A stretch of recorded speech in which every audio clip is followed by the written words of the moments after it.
Primera de Corintios 14:6, está usando la Reina Valera contemporánea.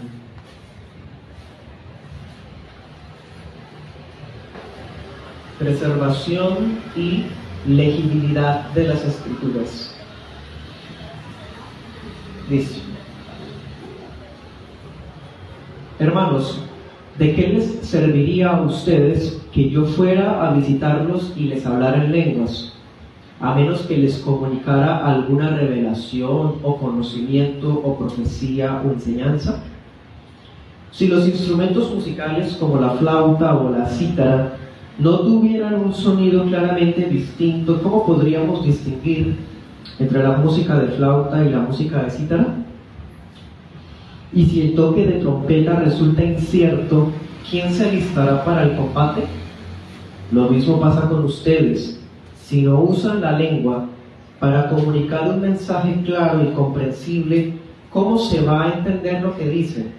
Es como si hablaran al aire. No hay duda de que en el mundo hay muchos idiomas y que ninguno de ellos carece de significado. Pero si yo no sé lo que significan las palabras, seré como un extranjero para el que habla, y el que habla será como un extranjero para mí. Lo mismo pasa con ustedes. Puesto que anhelan tener los dones espirituales, procuren abundar en ellos para la edificación de la iglesia. 28. Pero si no hay quien interprete, esa persona debe guardar silencio en la iglesia y hablar para sí misma y para Dios. Amén.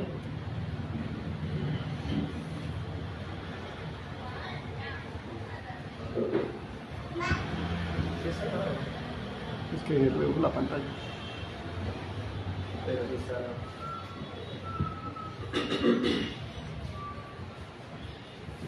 Bien, hermanos, este pasaje va a ser nuestro texto base para la enseñanza de esta oportunidad.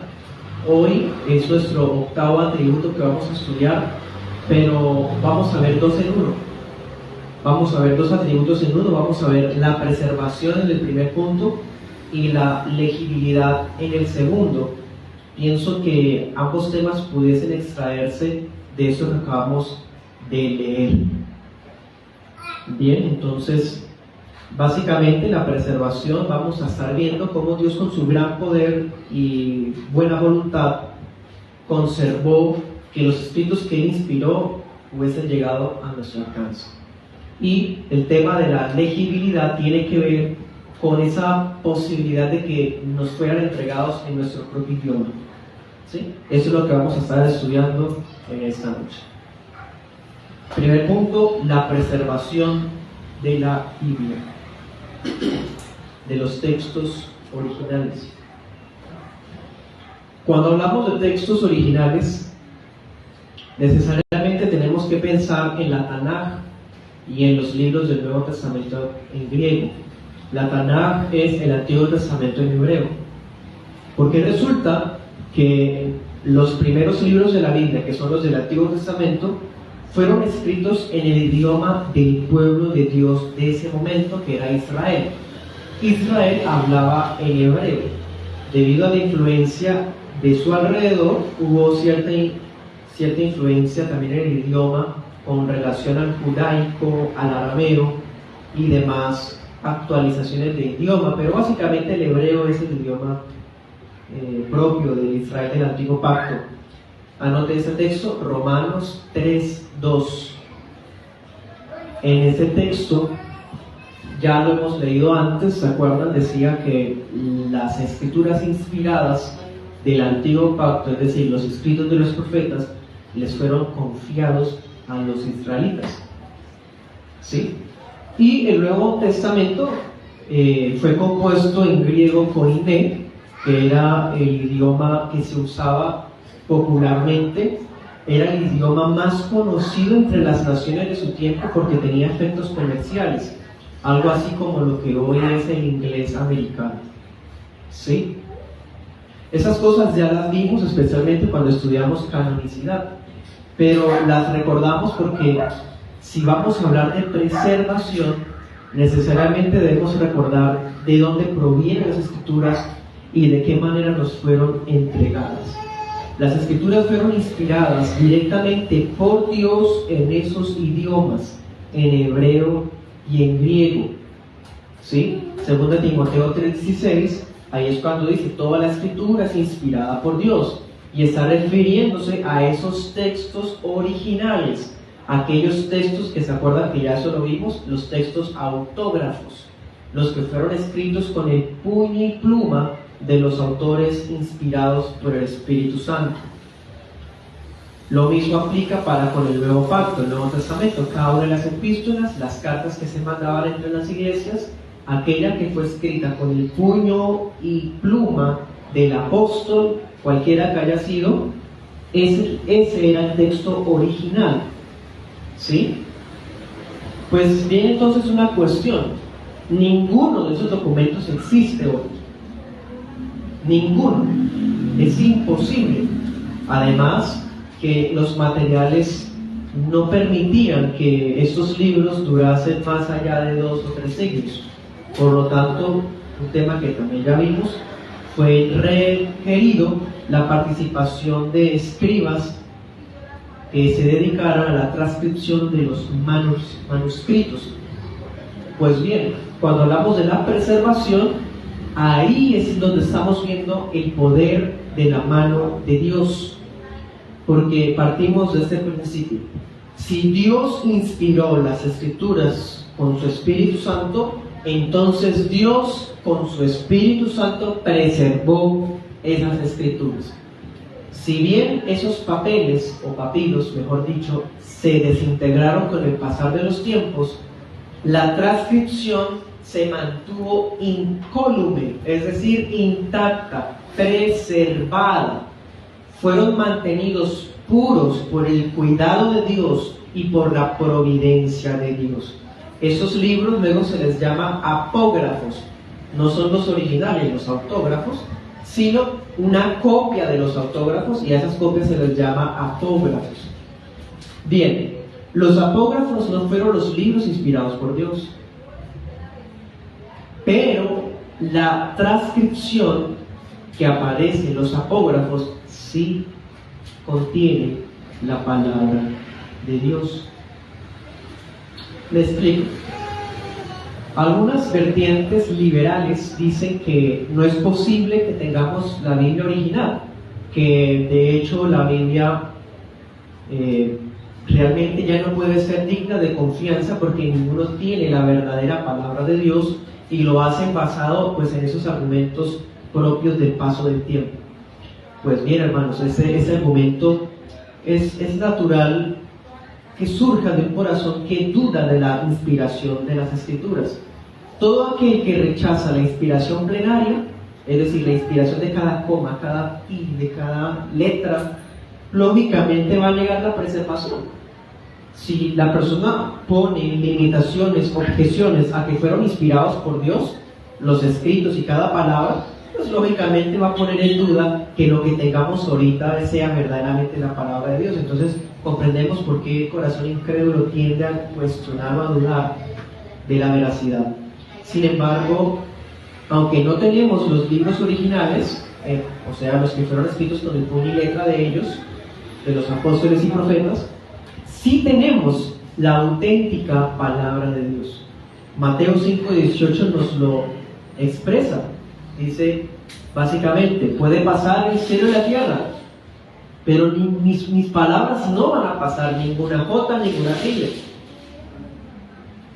Así que poner en duda la preservación es llamar a Dios mentiroso, sencillamente, o llamar a Dios incapaz. No, hermanos, Dios, el mismo Dios bondadoso que condescendió en hablarnos a nuestros idiomas, o por lo menos en nuestro lenguaje humano a través de un escrito, será el mismo que va a conservar que esos escritos perduren para siempre hasta cuando Él regrese. ¿Sí?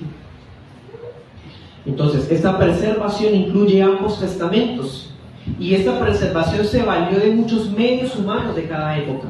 Originalmente papeles, papiros, luego fueron evolucionando los materiales, luego empezaron a haber ciertas mezclas con papel, con pieles, con luego materiales más sofisticados como algodón o telas.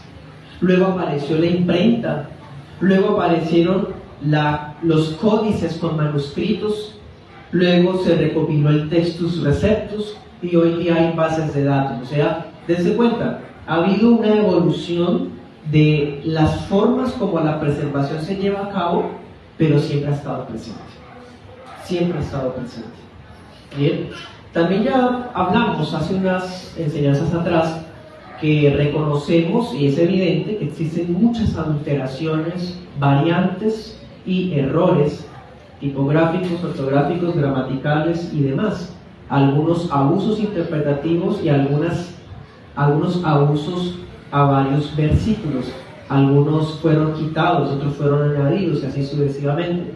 Sin embargo, en esa ocasión, cuando vimos este tema, establecimos que la preservación de Dios mantuvo una cantidad tan amplia de manuscritos que con un ejercicio de comparación se puede identificar dónde están los errores. Son tantos manuscritos que se pueden comparar unos con otros y ver dónde están las alteraciones, dónde están los errores, dónde están los abusos, dónde no aparecen versículos. Eso se puede notar, hermanos. Entonces, ni siquiera ese tipo de argumentos serviría para poner en duda la preservación. Entonces, si comprendemos la doctrina y la preservación de las Escrituras, vamos a poder tener honra, respeto y reverencia a las Biblias que tenemos a nuestras manos. Entendemos que estas versiones que usamos no fueron inspiradas por Dios, es decir, el Espíritu Santo no inspiró la Reina Valera contemporánea o la Reina Valera 1909, porque lo inspirado fueron los autógrafos. Pero como Dios en su preservación nos ha permitido tener acceso a su palabra, entendemos que las distintas traducciones o versiones es un ejemplo viviente y palpable de que Dios preservó su palabra y que nos la entregó. Bien, es más, cada vez que aparecen controversias religiosas, doctrinales, la Iglesia tiene a su alcance los textos, o mejor dicho, los idiomas originales. Por ejemplo, mencioné ahorita el Textus Receptus, que es una compilación de manuscritos griegos del Nuevo Testamento, donde prácticamente es el clímax de la recopilación de versículos y de libros del Nuevo Testamento en la historia de la Iglesia. Cada vez que hay una especie de controversia con algún versículo, nosotros podemos decir, bueno, en el texto original, ¿cómo dice? ¿Cierto que podemos hacer eso? ¿Cuál es el término griego que se usa acá? Bueno, ese término griego en la cultura helénica se usaba para este contexto y en la cultura judía para tal. Quiere decir que esta palabra en ese idioma significa esto. ¿Me hago entender? O sea, por el hecho de que existe la preservación es que podemos acudir a los originales, ¿sí?, para entender los significados de la palabra. Y solamente suplementariamente, o sea, como una especie de ayuda extra, podemos acudir a la historia y a la tradición de la Iglesia. Cuando me refiero a la tradición, me refiero a la tradición ortodoxa de las iglesias históricas. Bien, y estas cosas es lo que los profetas hacían. Isaías 8:20, veamos. Esto no es cosa rara, hermanos. No es algo que hagan solamente los teólogos, comentaristas y exégetas, eruditos. No, usted y yo lo tenemos que hacer también. Isaías 8:20 dice: a la ley y al testimonio, si sus palabras no corresponden a esto, es porque no les ha amanecido. Es lo que nosotros como Iglesia Reformada decimos: sola Escritura. Si alguien dice algo y no está sustentado en la ley y el testimonio, no tiene luz propia, no le ha amanecido. Desde cuenta, Isaías dice esto en un tiempo donde habían falsos profetas, donde habían adivinos y hechiceros, magos y falsos maestros. Isaías dice: Israel, a la ley y al testimonio, si esas personas no están diciendo lo que yo les estoy anunciando basado en la ley de Dios, entonces no tendrán amanecer.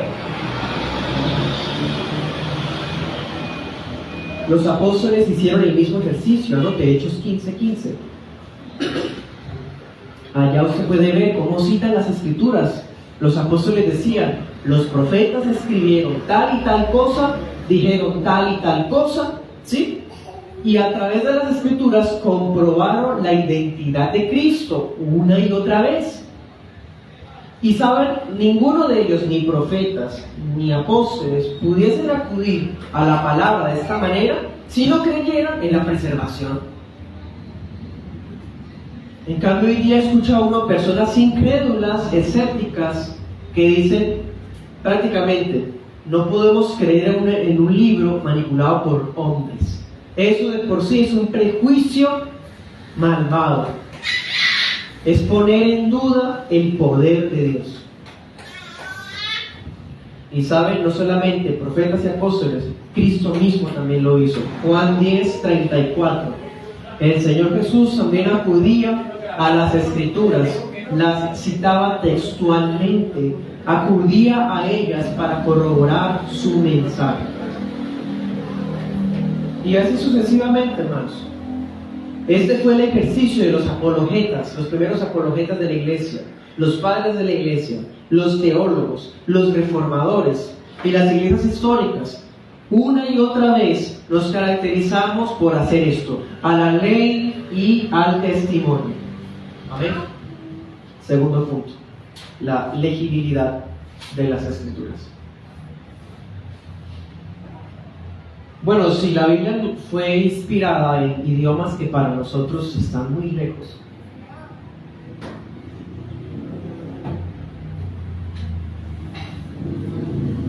entonces, ¿dónde queda el problema del lenguaje? Hay problemas con el lenguaje, hay expresiones en hebreo que en español no existen, hay palabras en griego que en español no existen, y así va a ser siempre de cambio en cada idioma. ¿Cierto? Son pocos los que saben hebreo bíblico, el griego antiguo, pero, como les estaba diciendo, de aquí quizás no manejemos griego, hebreo, no necesariamente en el púlpito siempre hay que ponernos a hablar palabras en otro idioma, porque precisamente eso es lo que vamos a ver. El mensaje tiene que ser legible, es decir, fácil para que la gente lo comprenda. Si yo me pongo a hablar aquí en el púlpito y a prácticamente vanagloriarme de mi sapiencia o de la intelectualidad y empezar a hablar palabras en otro idioma, ¿de qué les va a servir a las ovejas? Las mata de hambre. Entonces, la palabra debe ser legible. Es el deber de cada uno de nosotros tener sabiduría y audacia para conocer las Escrituras. Lea la Biblia, comamos la Biblia, meditemos la Biblia, memoricemos la Biblia, transpiremos la Biblia, mejor dicho, que usted la conozca, y cuando la conozca entonces puede acudir a los originales. Es una recomendación que alguna vez leí por ahí. Lea su Biblia en su idioma muchas veces y luego sí busque los originales, pero es muy lamentable pretender estudiar los originales si ni siquiera se ha leído la Biblia en su propio idioma. Hay que comenzar por el derecho, ¿sí? Es más, si habláramos de derechos, miren esto que encontré en común con las confesiones de Londres y de Westminster del siglo XVII. Hablan en términos de derechos, impresionante. ¿Saben? Si habláramos de un derecho humano, y permítame resaltar esas comillas, ¿saben cuál es el único derecho humano que existe? La posesión de las Escrituras.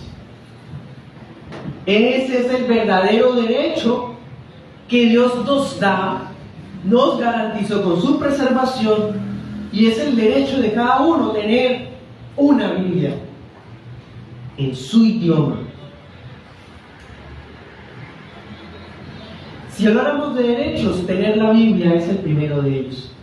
Si habláramos de obligaciones, en esta iglesia hay algo que es obligatorio: leer la Biblia. Si habláramos de obligatorio, ¿qué es? Leer la Biblia. Porque qué triste es que usted tenga la Biblia en su idioma y simplemente es negligente, perezoso, indisciplinado, irresponsable y no la lee. No nos imaginamos cuánta sangre se derramó para esto, para tenerla acá, para tenerla en su casa o para tenerla amarillándose en una mesa. Muy triste. Pero saben, no solamente es triste con la sangre derramada, es triste o es grosero con el poder de Dios que la preservó para que la tuviéramos ahora. Anote ese texto, Deuteronomio 17, 18 al 20. En ese pasaje dice: el rey que se levante de entre ustedes debe tener una copia de la ley para que aprenda a temerme, para que la lea y la medite todos los días y así obedecerá mis mandamientos. Así nos pasa a nosotros. Y ojo con esto, no porque el rey no tenía que tener el texto escrito por la mano de Moisés para decir que este era el texto inspirado. No, el rey tenía una copia, una transcripción, un manuscrito, un apógrafo. Y seguía siendo la misma palabra de Dios. Bien. Anote ese pasaje, Proverbios 2, del 1 al 5. Necesitamos, hermanos, escudriñar las Escrituras con interés, con temor, y ahí entonces alumbrará sobre nosotros sabiduría de lo alto. Ya para terminar, les explico por qué cité el texto que cité al comienzo, de Corintios 14. Si quieren, vayamos para allá, Corintios 14, que fue el texto que leímos al comienzo. En esta oportunidad estudiamos la preservación. Dios, que inspiró la palabra, es el mismo que la protegió, la cuidó, la preservó para que hoy la tuviéramos. Hablamos de la legibilidad porque nos fue entregada en nuestro propio idioma para que la estudiáramos, la memorizáramos en nuestro propio idioma. Es una obligación. ¿Bien? Pero todo esto, ¿qué nos implica a nosotros? Bueno, implica que las Escrituras deben ser entregadas y predicadas a cada nación en su propia lengua. No se imagina cuánta profundidad o practicidad hay en esto que acabo de decir.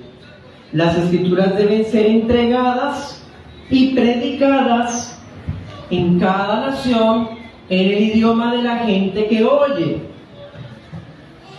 Cuán vano, altivo e infructuoso es que tengamos que traer a un misionero de otro país para que se pare en el púlpito y nos hable en otra lengua. ¿Es que acaso no hay sabio entre nosotros?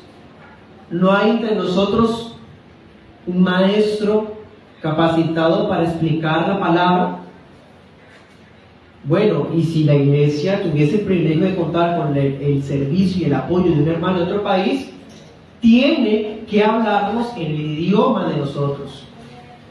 Porque, hermanos, nuestros púlpitos, los púlpitos de las iglesias bíblicas, lo que hacen y para lo que sirven es para hablar la palabra de Dios. Y tiene que ser de manera comprensible.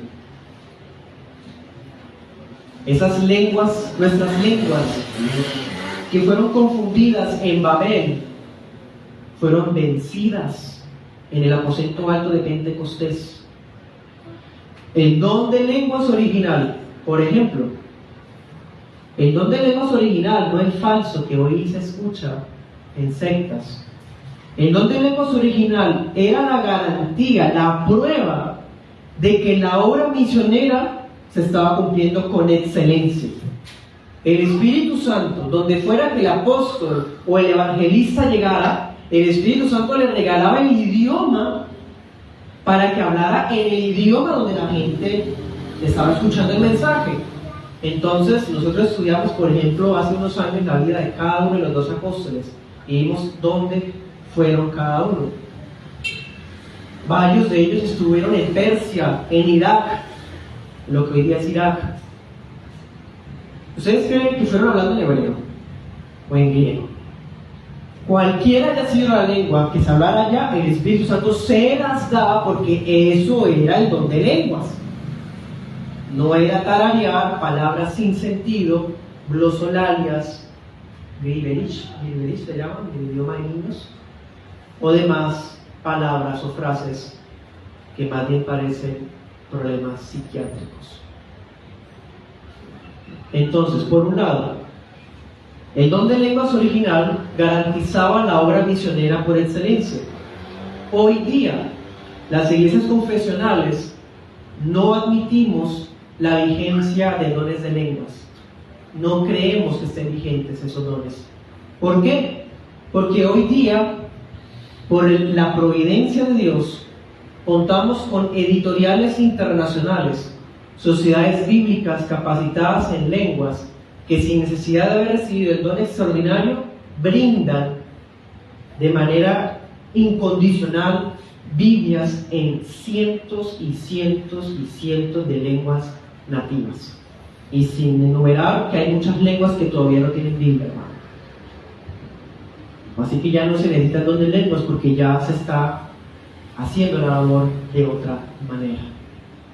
Bien, eso explica por qué en las iglesias confesionales no cantamos canciones en inglés.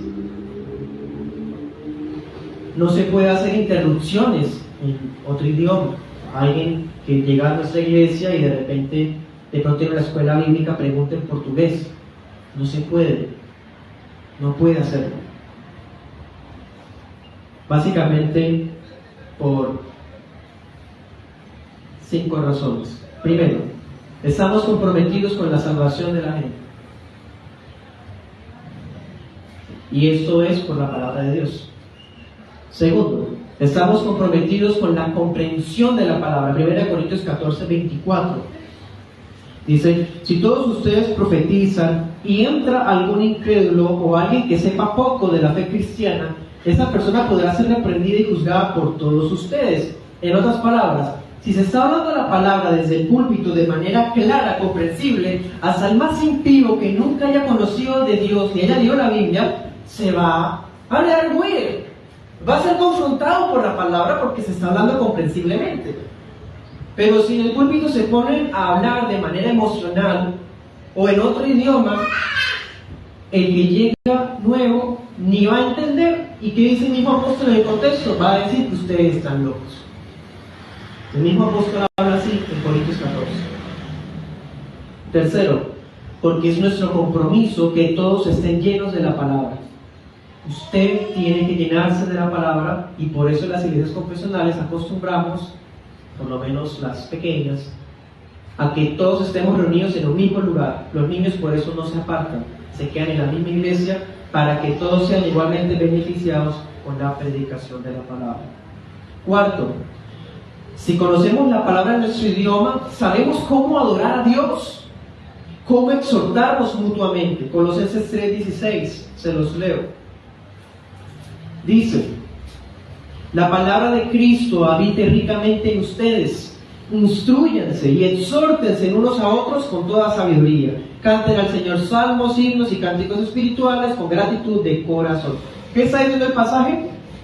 Llenémonos de la palabra, exhortémonos con la palabra, cantemos la palabra. Eso es lo que está diciendo el apóstol Pablo allá. ¿Sí? Y última razón, porque cuando entendemos y abrazamos la palabra en nuestros idiomas, aprendemos paciencia, consuelo y esperanza. Amén. Oremos.